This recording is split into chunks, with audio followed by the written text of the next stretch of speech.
All right, everybody, welcome back to another episode of Word with Ty Brownlow. I am your host, Ty Brownlow, and remember, no one is worthless, no story is worthless. Today, ladies and gentlemen, we got a very special guest from you, all the way from the ATL, Atlanta. For those of you who are like, I don't know what ATL means, Atlanta, Georgia. Please put your hands together for Mr. Russell Ivory III. What's going on, brother? What's going on, man? Man, look Good here. to be here with you, brother. Oh, hey, that background you got right there. Yeah, we gonna talk about all that you got going on back there first and foremost, man. Man, look, I think you have something worthwhile. I believe you have something that, is very beneficial to the youth out here, especially young black men. Yeah. You know what I'm saying? And women too, I mean, I'm not going to discriminate, what have you, but it's important. Mm-hmm. So for all of you all like, well, Ty, I don't know what you all are talking about.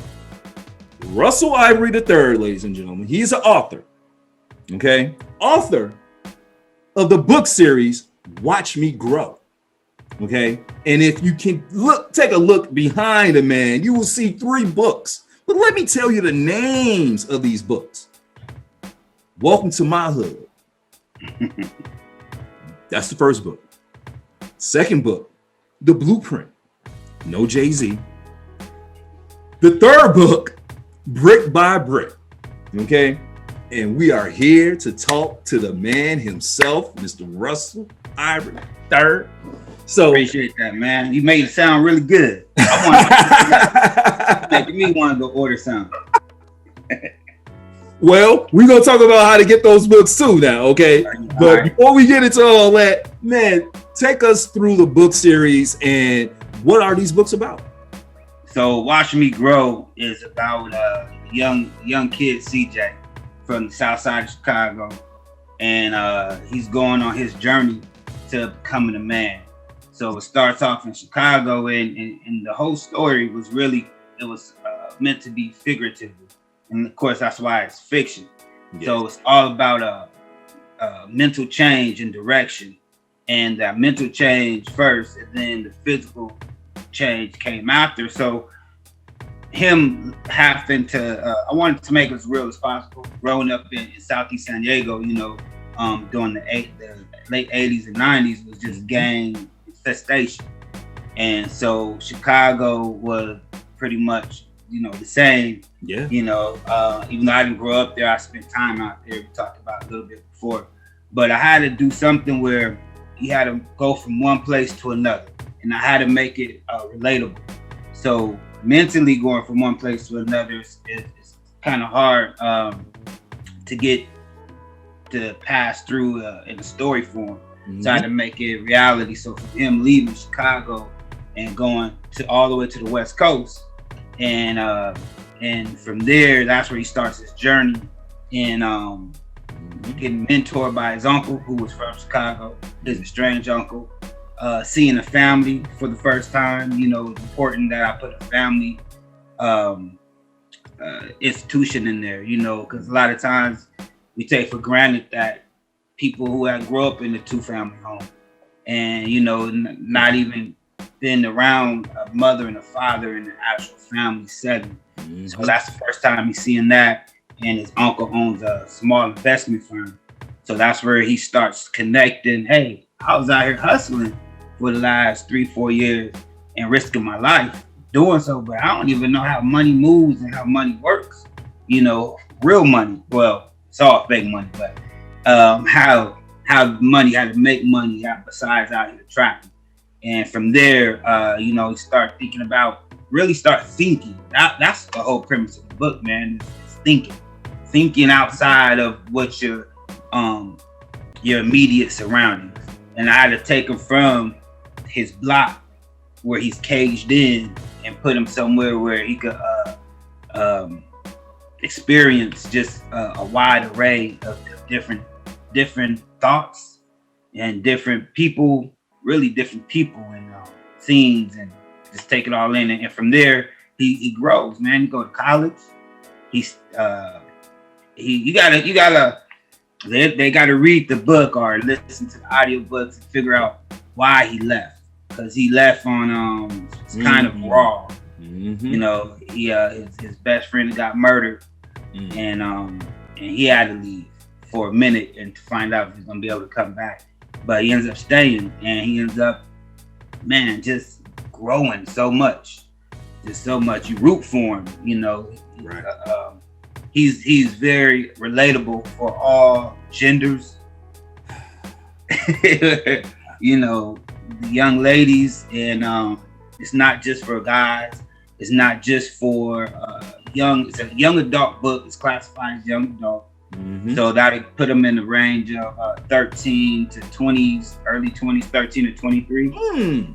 They made me classify it as, you know, you're gonna promote it and put it in bookstores. You gotta say what age group or what's your target audience. Right. And so I didn't know nothing about that. They was teaching me, and I just found so much, so many things that I didn't even know what was going on. How to publish. Initially, I didn't write books. I was writing for movies. Oh, okay. Yeah. All right. Okay. Yeah, I'm a writer by force, not by choice. Okay. All right. Well, you know what, man? And it's still not to say that, you know, these books can't be adapted into movies or what have you. It could be a series. And I honestly, you know, just reading some of the like intricate details, like per, you know, book or what have you. Yeah, you know, there is a transformation, and I can relate a lot to CJ because I've left Chicago. I've gone out to the West Coast. I've gone to LA. I moved to LA. It wasn't nothing like it. Man, anyway, that's for a whole nother show. But yeah, I left the city. You know, I left here to go somewhere else to thrive, just to get away from everything that I knew here. And like CJ, you know, it just allowed me to grow in a much different way and see life in a totally different way than I was seeing it, you know, and it just, you know, gave me a greater and a bigger aspect of what life really is about, and how sometimes, man, we all struggle, you know, but there are certain struggles that are just like deeper and like, man, just, you know, they're on a whole nother level than other struggles, you know, but the struggle is real itself. So, man. But we always say, you know, we always compare ourselves with other places. So coming from the West Coast, we'd be like, oh, you know, Chicago, woo, woo. Right. And we got projects, but we ain't got Chicago projects. Right? You know what I'm saying? Man. So look, to your point, you know, and it's funny how, you know, we classify things. Yeah. Because I could talk about New York. Yeah. I've been to New York. I've seen New York projects. Yeah. And I'm like, man, like I thought my projects was bad. Like, man, but you know, I feel like everyone has their own type of pressure in these big cities. So me growing up here in Chicago, I have a different type of pressure, you know, that you may have growing up in San Diego. You know, even though we both have the same elements going on around us, it's just a different type of pressure. So when I come out to San Diego, I'm not going to be as pressed to do certain things or what have you, because the pressure that I normally, you know, was under, I'm not even under that anymore. I'm in a totally different world. Right. You know? And sometimes it can lull us into this false sense of like, you know, man, I'm sleeping out here, you know what I'm saying? Because there's stuff going on out here around me and I can see it, but I'm not letting it affect me because I feel like if I'm not from here, it can't affect me like that. And it really can. Right. So, man. Right. But let's get into these questions now. All right. So let me just ask now, reading, you know, over, you know, some things, you know, that was sent over. How did like Rich Dad, Poor Dad inspire you to write this series? So Rich Dad Poor Dad was the base, the root of everything. I started reading for knowledge when I was in my 20s, my late 20s. Before then, you know, I really wasn't interested in books and reading and stuff, and it was just something about God put on my heart seeking knowledge, and that was something I always had read the Bible. I didn't grow up in church or nothing, but I was seeing spiritual, always had a connection. And then when I was in my late teens, I started going to church, and so I always kept it, but I always used it. So knowledge was something that God put on my heart to go seek, and that was in books.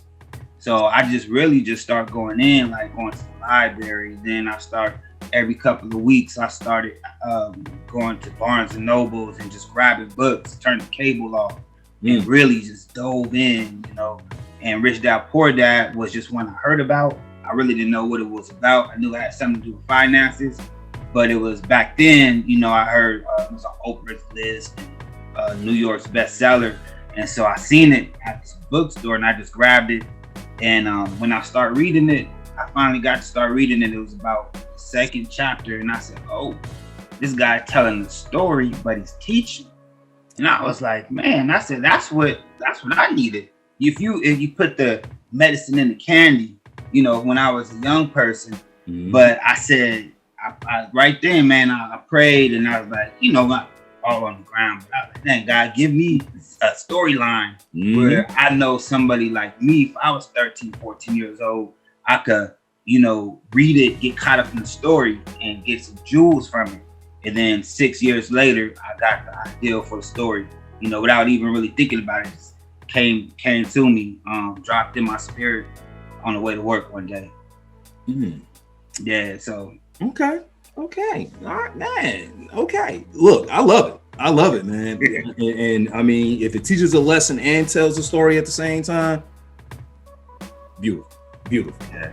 So now, I know we talked about this a little bit before, you growing up in San Diego, I'm growing up here in Chicago, but like how much of this book series is really inspired by, real life events?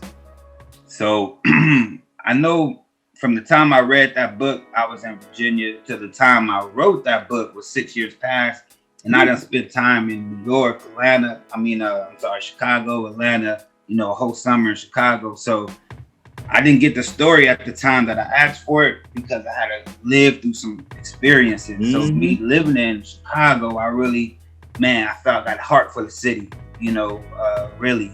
And when it was time to write the book, I was living here in Atlanta. And so it was inspired by a couple of people from Chicago that I became friends with. It was inspired by me living out there and being everywhere in Chicago. And it's a lot of probably 50% other people's stories, my stories. And then I had to connect it. So I had to make it make sense. And hopefully I did a good job. I didn't want it to be goofy, you know what I'm saying? Oh, no. All over the place. Well, look, man, first and foremost, I think when you're telling stories that people can relate to, it's never goofy. You know what I'm saying? Even if you have goofy stuff in it, It's never goofy because everything plays a part. You know what I'm saying? So when it's relatable, man, look, as the kids say, it's 100. You see me saying, no cap. You know what I'm saying? So, man, look, when they can relate to it and it's cool, that's just what it is, So I love it. And I also love it because from what I, read or whatever, they're not like really thick books or what have you, correct? Right. How many pages per book would you say? They range from like 50 something to 70 something. Okay. 50 to 70. And I did it on purpose. Okay.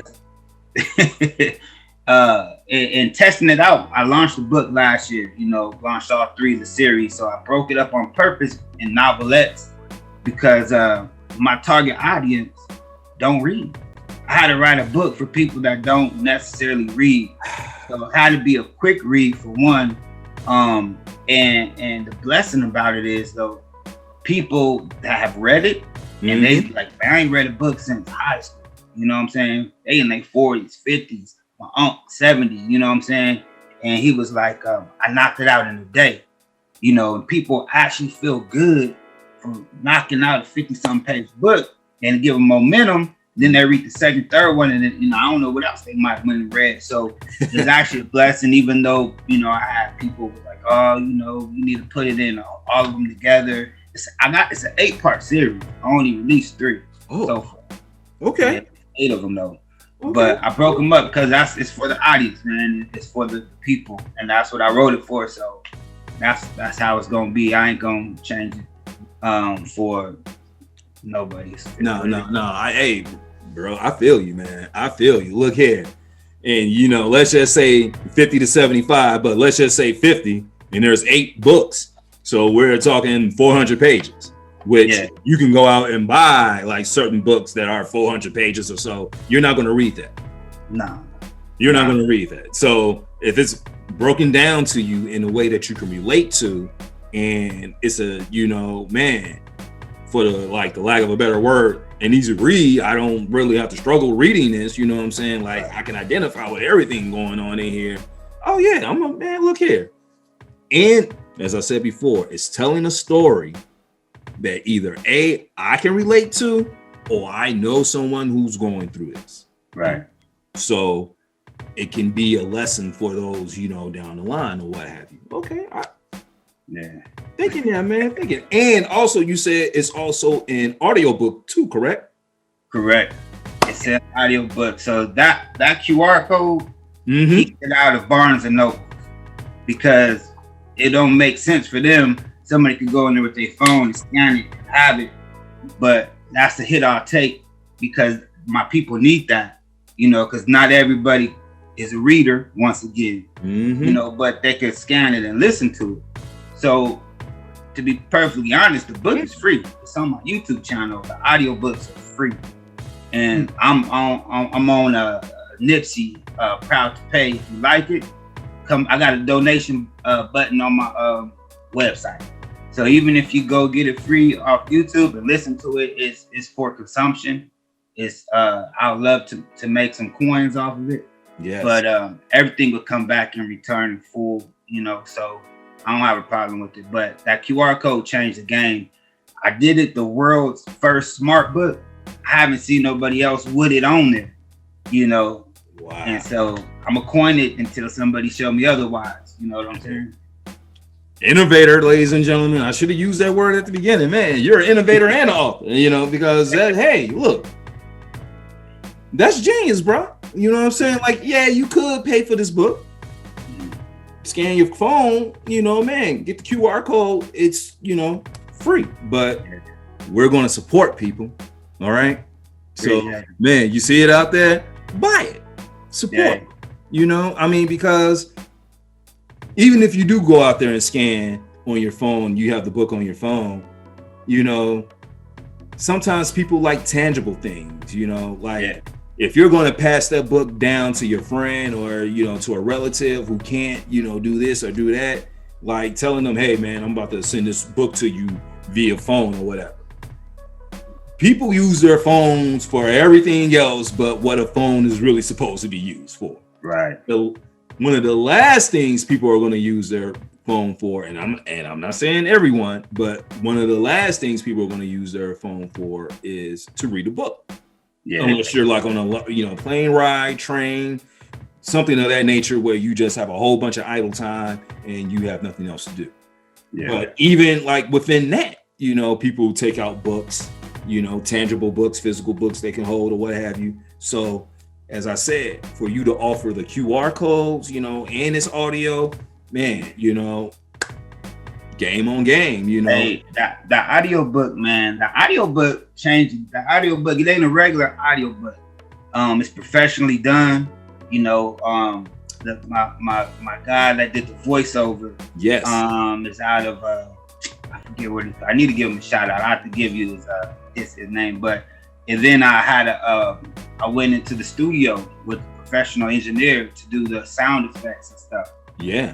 So I wanted to give it my best foot forward, and the audiobooks cost more than what it cost me to get edited and all that stuff. It wasn't cheap. What? Yeah, but I work in production, so it's cool. It gave me a leg up being in the studio and how everything is mixed and all that. But what I wanted to do was part of my promotion I got 5 main cities I want to target in Chicago, Atlanta, San Diego, because the book goes to all these places, right? Mm-hmm. And that's one thing when I was younger, if I read something and it mentioned my city or something in my city, I was like, oh, I'm engaged. Like, Right. They talked about the freeway, you know what I'm saying? I know where that freeway at. Right. So I wanted to get artists, R&B or rap or whatever, to do a soundtrack, like a mixtape under the voiceover and the sound effects. And then at the end, we could offer it as a mixtape with the audio book, so then I could promote it. Each city, I'll get like a Chicago artist, I'll get artists from LA, artists from San Diego, and that'll help promote it and give them, some recognition also. So, it was just more and more ideals was just coming. Boy, he over there thinking, man, genius. Because but that's a great way to promote it, because if it deals with if it has like these 5 cities in there, then hey, why not go, find a person from each one of those cities, especially as you say, like a rapper or some type of entertainer or what have you, man, have them do their thing, on the audiobook. It promotes, the city. It talks about the city, and as you said, it gives the, it gives the artist a chance to get their name and recognition and stuff out. Right. So right. I have yet to do that, but but let me just, man, look, that's smart. Okay, no, man, that is smart. That is smart. Like, that is innovative. Okay, like nobody else is doing it, And if they are, I ain't heard about it. So there it is. Ain't nobody else doing it. There you go. We ain't got into the NFTs yet. Oh, well. That's going to be the first audiobook on NFT. Ooh. Dang. Trailblazer. I didn't get all in the tech. I didn't talk to you about tech yet. Right. It's all good, though. It's all good, man. But now let me, look. Now, some of the characters you have in this book. CJ's the main character, as you said. Yeah. Okay. This book series deals with a lot of cause and effect, a lot of decision making, life skills.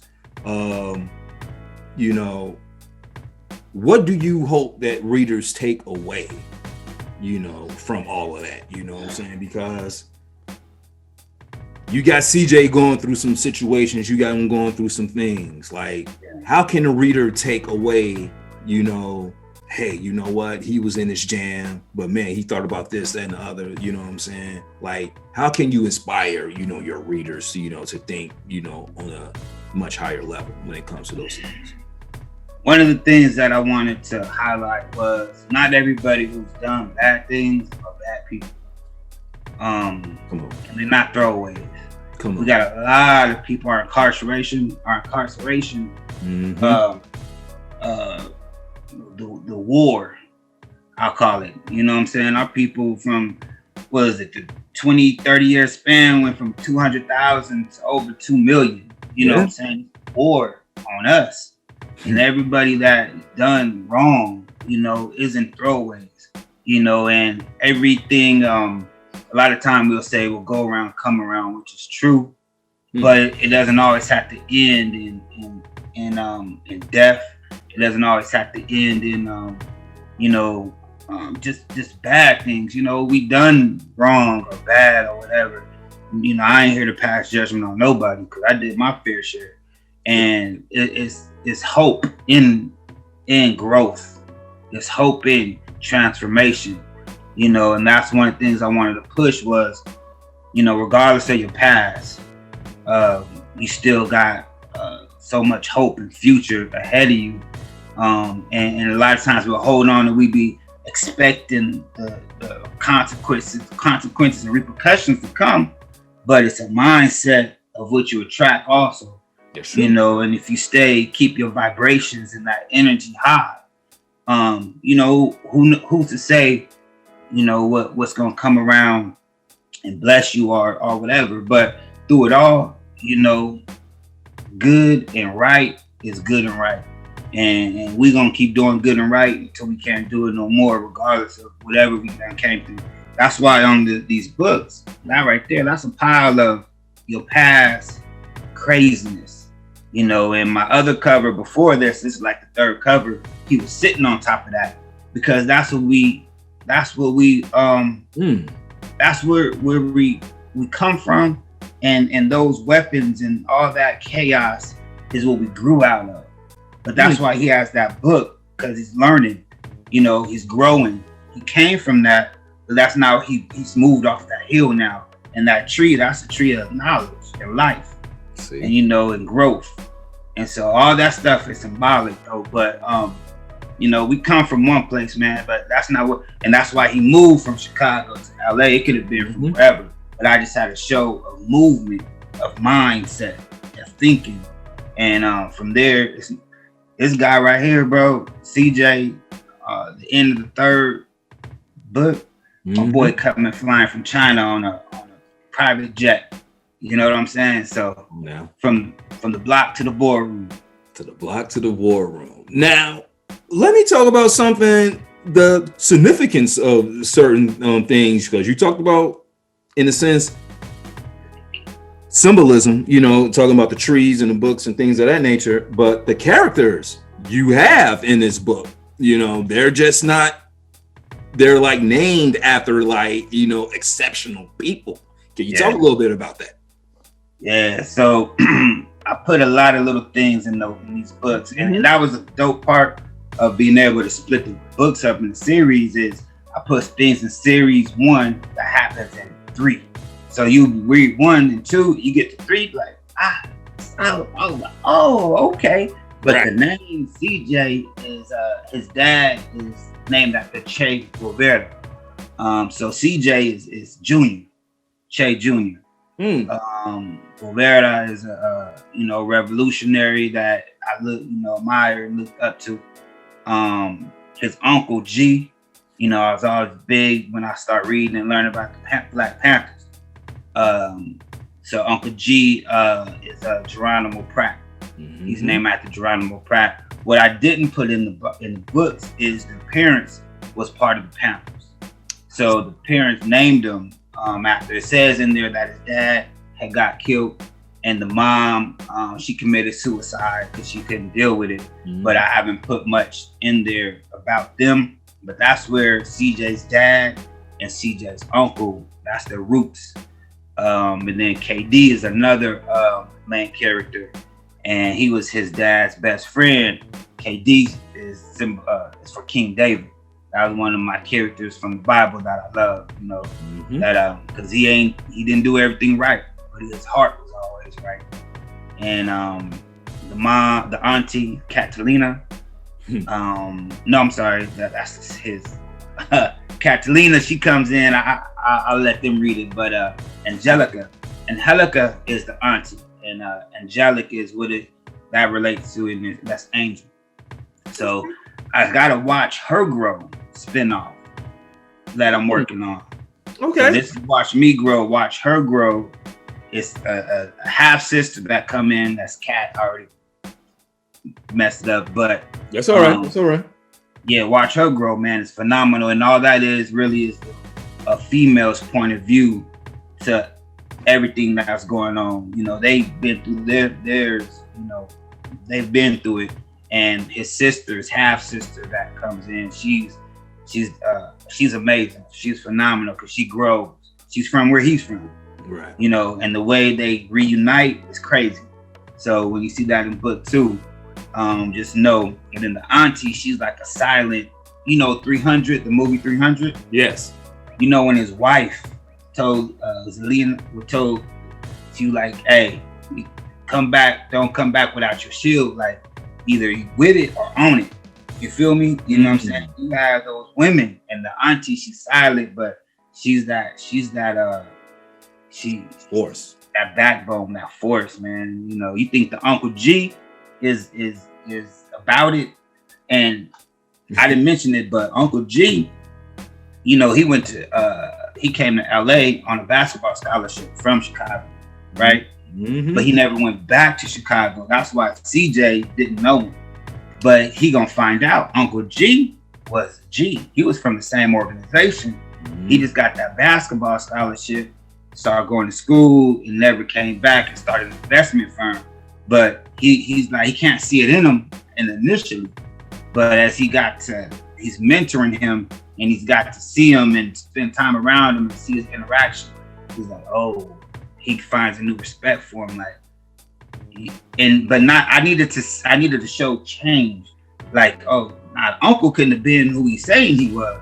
My uncle was who he said he was, but he changed. He's becoming his own man now. See, watch me grow, y'all. Watch me grow. Now, where can they get this book again?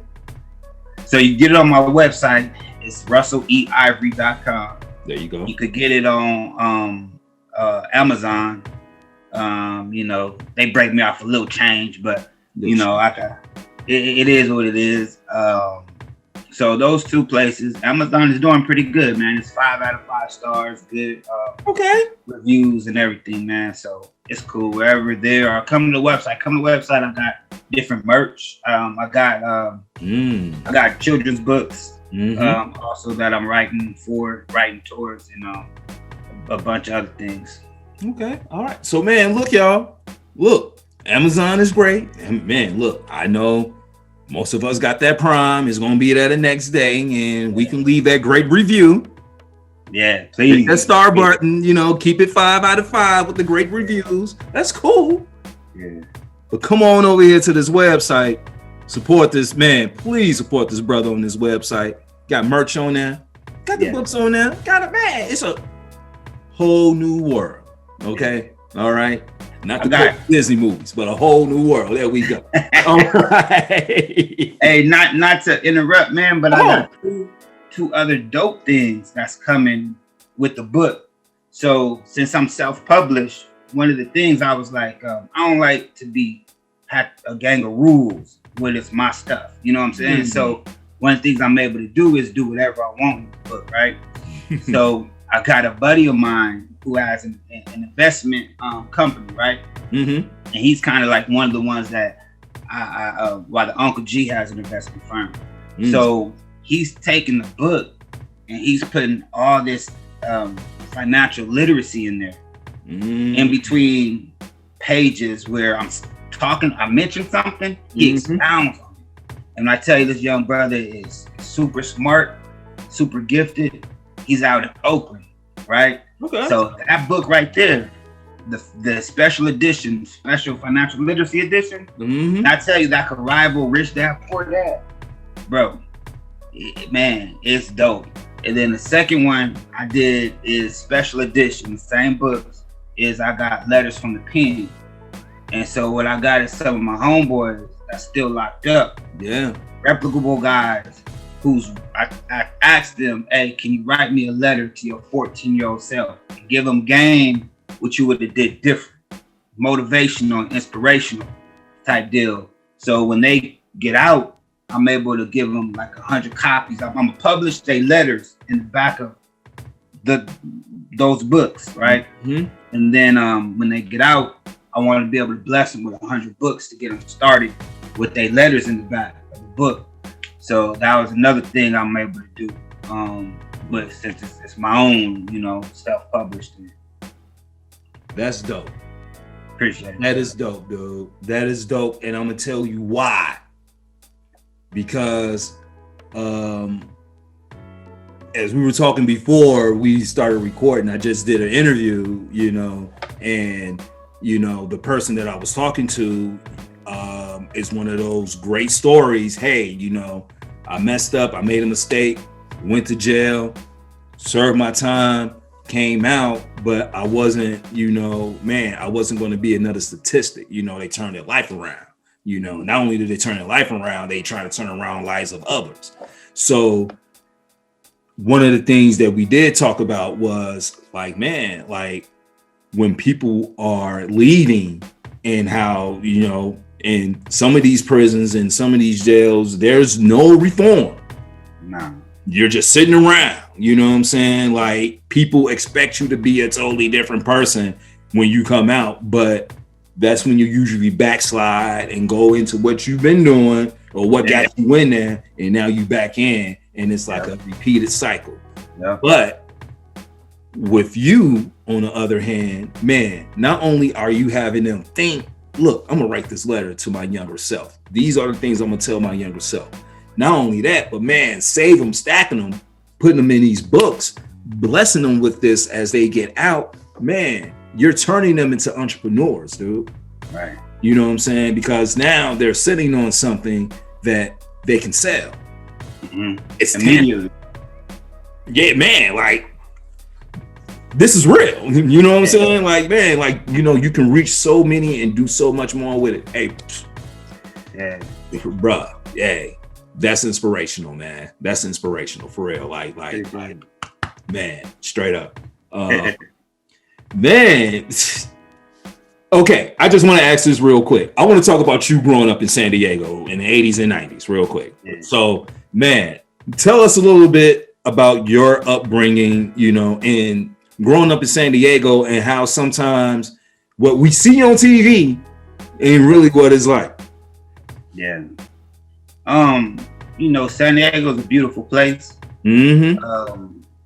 Southeast San Diego, and I'm trying to stop saying Southeast San Diego because that's just one section of San Diego. Right. But I hate division. You know what I'm saying? And that division is a killer. So I say below the 8, because below the 8 is all the hoods, not just my hood. You know, because we all the same. You know what I'm saying? But it was heavy crack epidemic, and with crack, you know, comes death. A lot of corners was getting shot up. A lot of gang just back and forth. You know, and it was just getting fueled, and that fire burned high growing up. So, you know, I was told in like 3rd grade that 1 out of 3 black men will be dead or in prison by the time he's 18. And all my cousins, you know, I'm generations deep in San Diego. So I have family members from all different sets.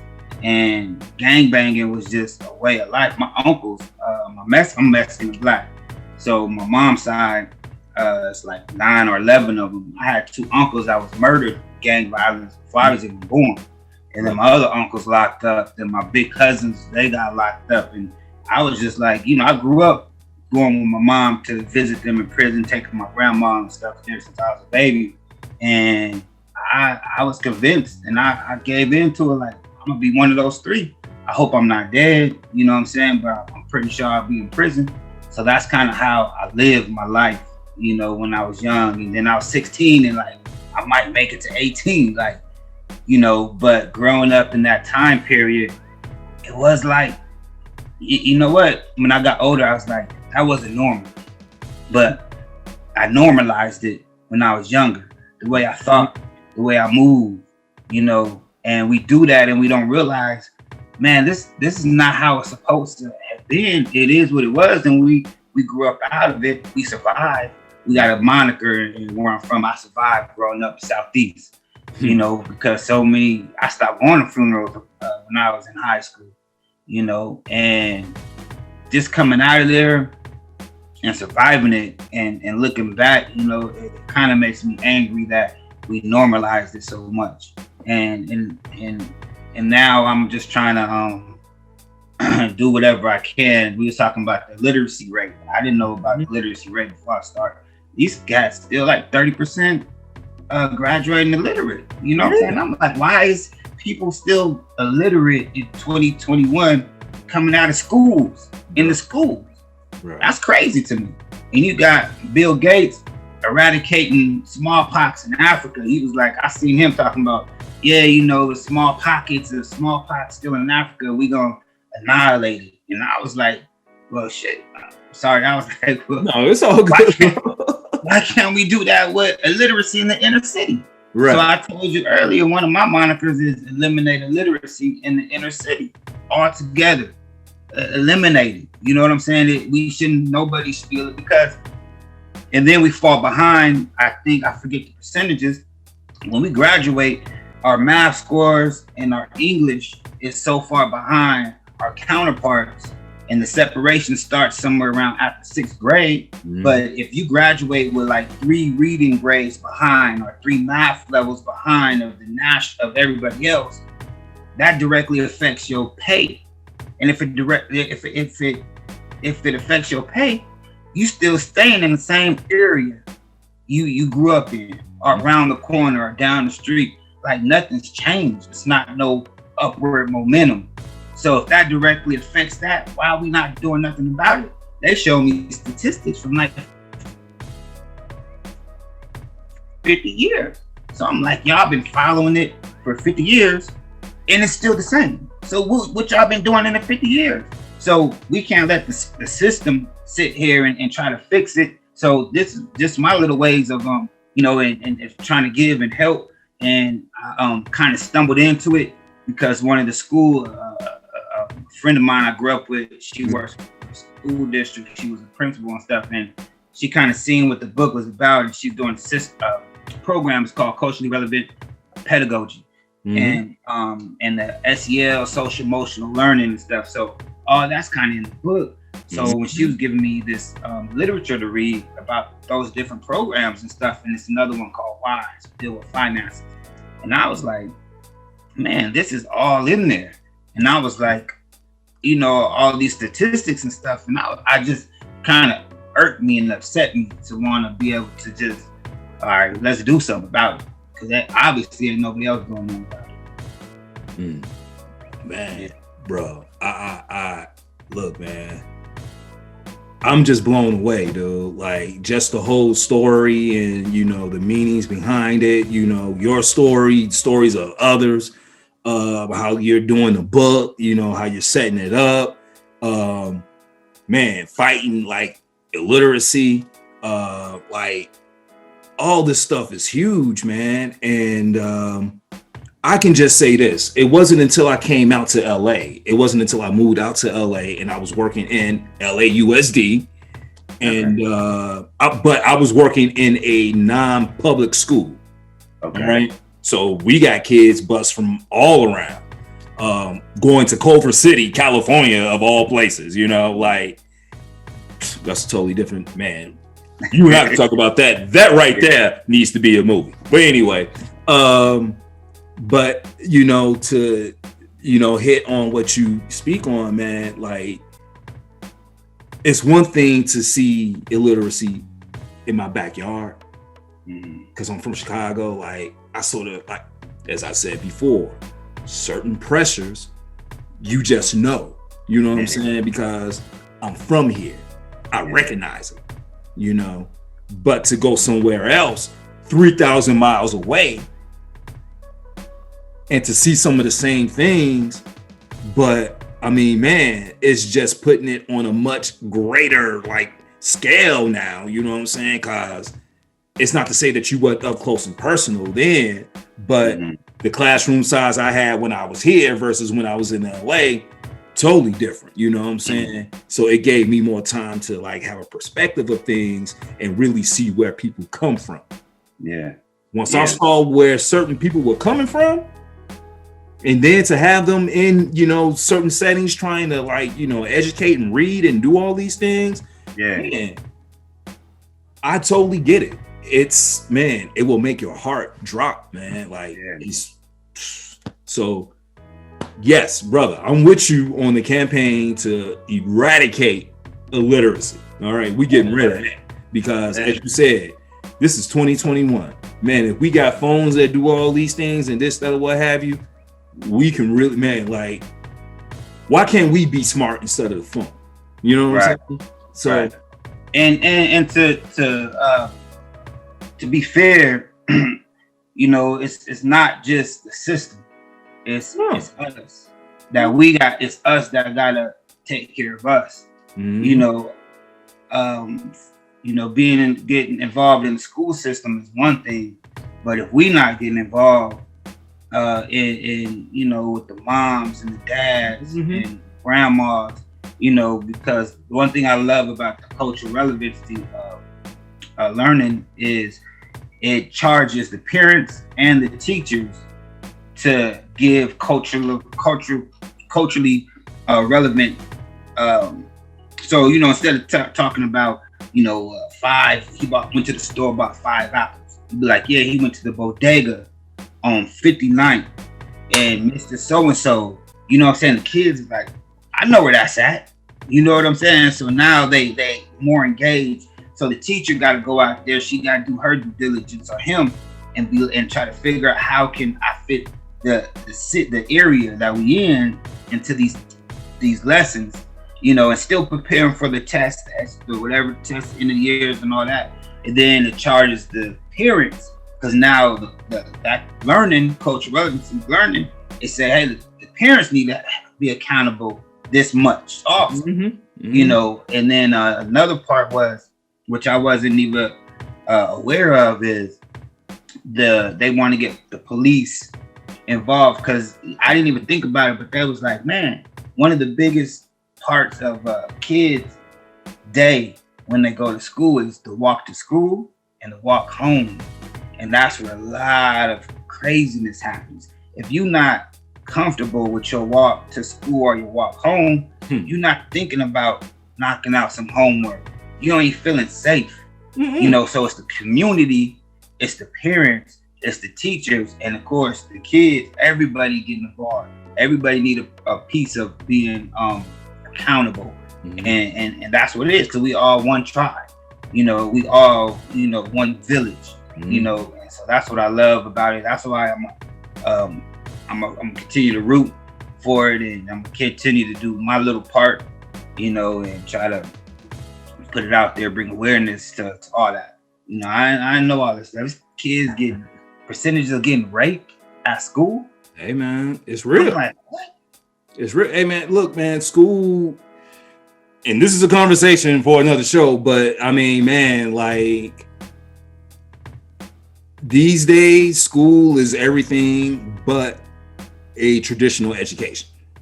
It's everything else but that. You know what I'm saying? You're not going to get taught in school anymore. You're going to get all these other things, like, and as you said, man, that's all, man, rape, you got gambling, you got like, illegal drugs, running through the school, things of that nature. Like, I mean, there's like all kinds of factors. So as you said, it needs to be a community, a village, a collective effort, you know what I'm saying, to like, man, turn the wrong into right.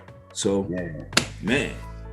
So, Mr. Russell Ivory, man, look, we've reached the very last question, the question that my show is known for, so I have to present it to you. Mr. Russell Ivory III. Yes, sir. What is the one word that best describes you and why? Best describes me and why?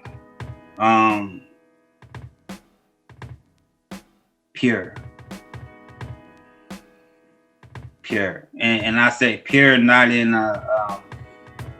unblemished. Right. Pure as in wonderfully flawed, pure. And all of my falls and all of my mess ups and setbacks, all of the struggle, a wonderful struggle. It's been hard at times, easier at times, but it's all been for a purpose, and so the pureness is from me genuinely want to see us continue to grow. And I'm not necessarily the spokesperson.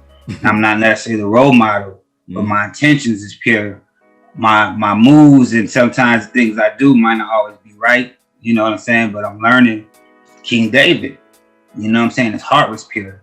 Yeah. Everything that he did, a lot of things that he did, man, wasn't, hopefully, I won't be all looking through people's window, getting Bathsheba, you know what I'm saying? But right. But he was pure, he had a pure heart. So I like that. man. Look, I'm gonna say genuine and I'm gonna say advocate, man, because you're out here leading the charge. And you know, you have some material out here that's very relatable. Okay, like people can see themselves in it. You know, like this is like, man, okay, this is like some Donald Goines type stuff. You know what I'm saying? Like I'm writing from a perspective that people can like get with. You know, this ain't like the 60s and the 70s, but I'm writing from a perspective that you can understand. So as you said, culturally competent, you know what I'm saying? Like you're being that, you know what I'm saying? You're putting like certain gems and things in here where, hey, you know, I may not, you know, be able to do all this, but hey, if you're painting this scene, telling me that this is what's happening and how do I get through this or what have you, you know, life skills, problem solving, things of that nature. What kid can't put themselves, you know, in a position walking to the store? You know, man, describe like the parking lot you got to walk through to get to the store. Oh man, it's broken glass on there, it's dirty, it's this, that, and the other, it's cracks in the pavement, you know, it's this, that, what have you. Okay. So, man, you know, like if these aspects are in the story and it's painting this picture, come on, man, like that's where connection goes, man. Yeah. Look here. Support this brother, y'all. Okay, listen to what I'm saying. All right. Tell them the name of that website one more time, Russell. RussellEIvory.com. And then IG is Goose, G-U-S-E, the Goose Publisher. Okay. On IG. Or Watch Me Grow the Movement. That's my personal one though, but either one, it's all good. And then it's a Facebook. I think it's my name too, Russell E. Ivory. I think. Or Goose Publishing. I don't know. Well, man, hey, go check him out anyway, all right? Russell E. Ivory on Facebook, y'all. Y'all go, man, support this brother because he got something, man, that is very beneficial for our youth out here and young adults, okay? Man. And one of the main things, man, is dope. You know, it's dope material. And that's what our youth need. We got to put something dope with some kind of lessons and gems in it. And it's not dope because I wrote it. I was just a messenger with it. It was dropped in my spirit. You know, I had to sit down and create the muscle to write. But it was given to me as God he breathed on it and dropped it in my spirit. So it's not mine. You know what I'm saying? And that's why I'm selfless with it. It's just a vehicle for all of us. And whatever I could do with that book to promote something positive, and that's a blessing that being self-published. I just throw it in there, you know. And so yeah, support, man, so we can just put out more dope stuff. That's what it. Hey, ladies and gentlemen, this has been Word with Ty Brownlow. I've been your host, Ty Brownlow. Remember, no one is worthless, no story is worthless. You can follow me all social media platforms at Word with Ty Brownlow, or you all can go to my website, tybrownlow.com. You're getting this, man. You are getting this gospel. I ain't even gonna call it a conversation. It's gospel. You're getting this gospel, okay? With other great conversations as well. Yeah. Man, Russell, brother, appreciate you. Good luck, and man, we will be talking soon. All right. Yeah, we gotta do it again.